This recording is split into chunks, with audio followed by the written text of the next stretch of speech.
Hai semuanya, perkenalkan nama saya Imelda Waya dengan NPM 2229111606. Di sini saya akan mempresentasikan dari pertemuan 9 sampai ke pertemuan 15 di mata kuliah IT Risk Management.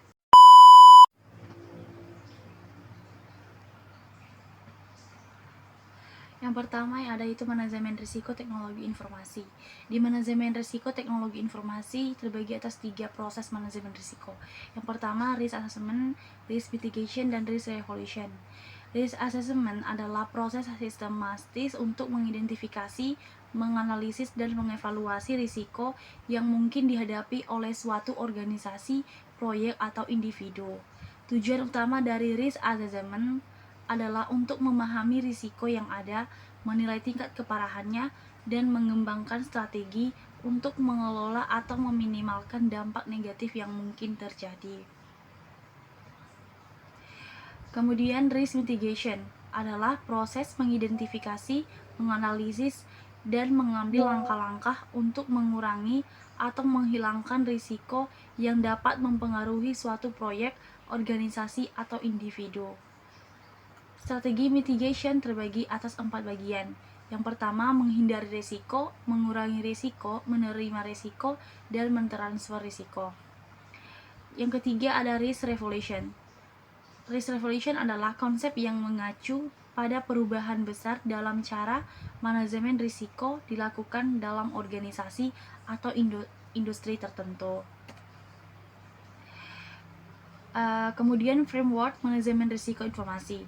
Framework manajemen risiko teknologi informasi adalah kerangka kerja yang digunakan untuk mengidentifikasi, menilai, mengelola, dan memitigasi risiko yang terkait dengan penggunaan dan pengelolaan teknologi informasi dalam organisasi. Beberapa elemen penting dari framework manajemen risk TI yaitu identifikasi risiko, penilaian risiko, mitigasi risiko, pemantauan dan pengendalian, serta pelaporan dan dokumentasi. Kemudian ada pengenalan teknologi informasi dalam bisnis. Teknologi informasi telah menjadi elemen penting dalam dunia bisnis modern. Dengan memanfaatkan alat-alat digital, perusahaan dapat meningkatkan efisiensi, produktivitas, dan daya saing di pasar. Analisis kebutuhan teknologi informasi terbagi atas 3 bagian, yaitu menentukan prioritas, analisis gap, dan peta perjalanan. Pentingnya mitigasi risiko teknologi informasi. Mitigasi risiko membantu mengidentifikasi, menganalisis, dan mengatasi potensi ancaman-ancaman sebelum terjadi dampak yang merugikan. Jenis-jenis risiko teknologi informasi. Yang pertama, risiko strategis. Risiko yang terdampak pada pencapaian tujuan bisnis seperti adopsi teknologi yang lambat atau keusangan sistem. Yang kedua, risiko operasional. Risiko operasional adalah risiko yang menghambat proses bisnis seperti gangguan layanan, kegagalan perangkat, atau kesalahan manusia. Risiko finansial yang terakhir yaitu risiko yang mempengaruhi kondisi keuangan perusahaan seperti biaya pemulihan denda atau kerugian pendapatan.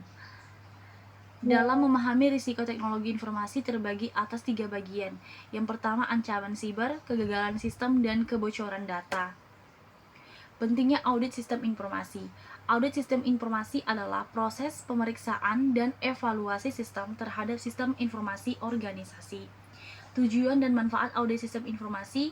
Yang pertama, memastikan keamanan audit membantu mengidentifikasi risiko dan kelemahan dalam sistem informasi untuk melindungi data-data dan aset organisasi. Yang kedua, meningkatkan efisiensi audit dapat mengoptimalkan proses dan teknologi yang digunakan sehingga meningkatkan produktivitas. Yang ketiga, menjamin kepatuhan audit memastikan bahwa sistem informasi mematuhi peraturan dan standar-standar yang berlaku. Kemudian ada keamanan pangkalan data. Pangkalan data adalah jantung dari banyak organisasi modern. Menjaga keamanan pangkalan data sangat penting untuk melindungi informasi sensitif dan menjaga kelangsungan bisnis. Sayangnya, pangkalan data juga dapat menjadi target serangan yang dapat menyebabkan kerugian besar. Jenis-jenis serangan terdapat pangkalan jenis-jenis serangan terhadap pangkalan data terbagi atas 3 bagian, yaitu peretasan, penyisipan SQL, dan denial of service. Pemulihan data teknologi informasi. Pemulihan data dalam teknologi informasi adalah proses vital untuk memulihkan dan mengembalikan data yang hilang atau rusak akibat berbagai faktor dengan menguasai teknik pemulihan data. Pemulihan data, organisasi dapat menjaga keberlangsungan bisnis dan melindungi aset informasi yang berharga. Pemulihan data adalah proses untuk mengembalikan data yang hilang atau rusak ke kondisi yang dapat digunakan kembali. Pemulihan data penting untuk menjaga kontinuitas bisnis, melindungi aset informasi, dan memenuhi persyaratan kepatuhan. Baik, sekian saja presentasi dari saya. Terima kasih.